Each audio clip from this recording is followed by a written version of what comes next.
सलोना सा सजन है और मैं हूँ सलोना सा सजन है। नमस्कार मंडळी, मी जया. आपलं गाव या यूट्यूब चॅनलवर मी बनवणार आहे अनोखी रेसिपी, म्हणजेच पारंपरिक पद्धतीने आजीच्या पद्धतीने बनवलेल्या कळण्याच्या वड्या.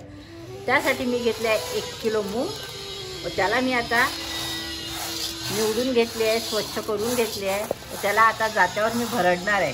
हे बघा, मी जात्यात टाकणार मूग व याला आपण दळूया.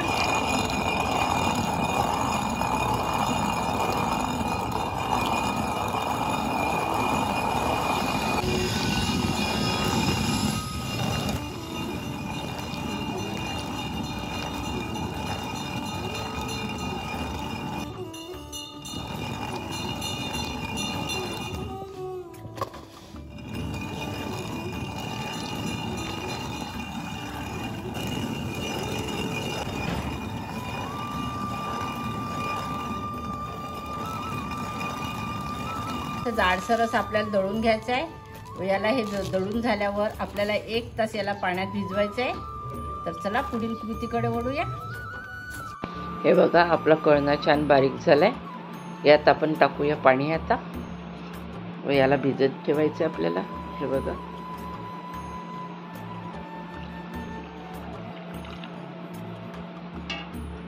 यावर मी ठेवणार आहे पाणी. कळण्याच्या वरतं अर्धा इंच पाणी ठेवायचं आपल्याला. याला आपण 2 तास भिजत ठेवूया व नंतर पाट्यावर वाटून घेऊया. हे बघा, आपला कळणा छान फुलला आहे मस्तपैकी. याला आपण पाट्यावर वाटून घेऊया. चला पाट्यावर वाटूया याला. चला आपण याला वाटून घेऊया. कळण्याच्या वड्या आपण छान बनवायच्या आहे आपल्याला.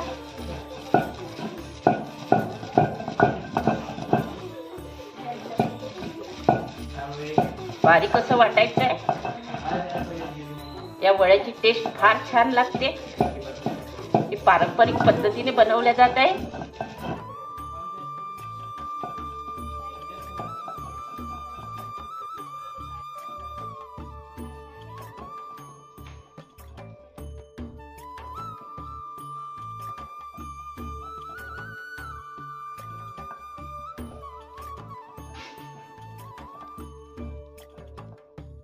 हे बघा, छान असं बारीक असं वाटलंय आपलं सारं.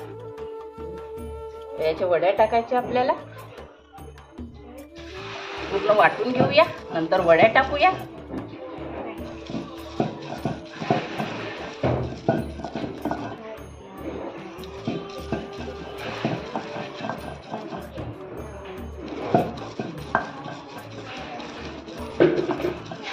हे बघा, हात असा ओला करून घ्यायचा आहे. वड्याचा असा लाटा घ्यायचा. त्याला छान असं करून घ्यायचं. मी घेतला एक पड्ड, त्यावर ठेवलाय कापड. त्यावर छान छोट्या छोट्या वड्या टाकायच्या आपल्याला. हे बघा,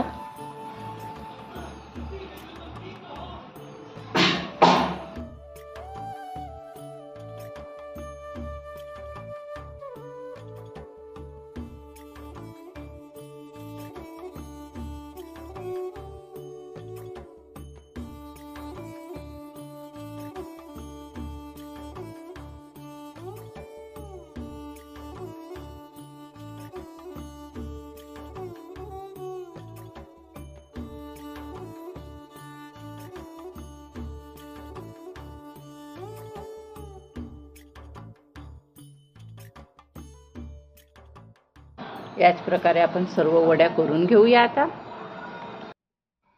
हे बघा, आपल्या कळण्याच्या वड्या पूर्ण टाकून झाल्या. याला मी दिवसभर उन्हात वाळवणार आहे. हे बघा, मस्त अशा कळण्याच्या वड्या तयार झाल्या. 1 किलो मुगाच्या एवढ्या वड्या व हे बघा, खूप साऱ्या वड्या तयार झाल्या. तर चला याला आज दिवसभर उन्हात वाळू देऊया. हे बघा, आपल्या वड्या छान वाळल्या, मस्त अशा निघतायत. हे बघा, एकाच उन्हाने पूर्ण वड्या वाळून गेले. तर चला आपण याला सर्व वड्या पूर्ण अशा काढून घेऊया. छान बरणीत भरूया. हे बघा, आपल्या कळण्याच्या वड्या छान तयार झाल्या. मी एका भांड्यात काढून घेतल्या. परत याला उद्या एक ऊन देणार व छान अशा टिफिनमध्ये किंवा डब्यामध्ये भरून ठेवणार. तर चला, माझा हा व्हिडिओ आपल्याला आवडला असल्यास लाईक करा, शेअर करा, सबस्क्राईब करा, बेल आयकॉन दाबायला मात्र विसरू नका. बिलकुल गावरानी पद्धत आहे. Bye bye.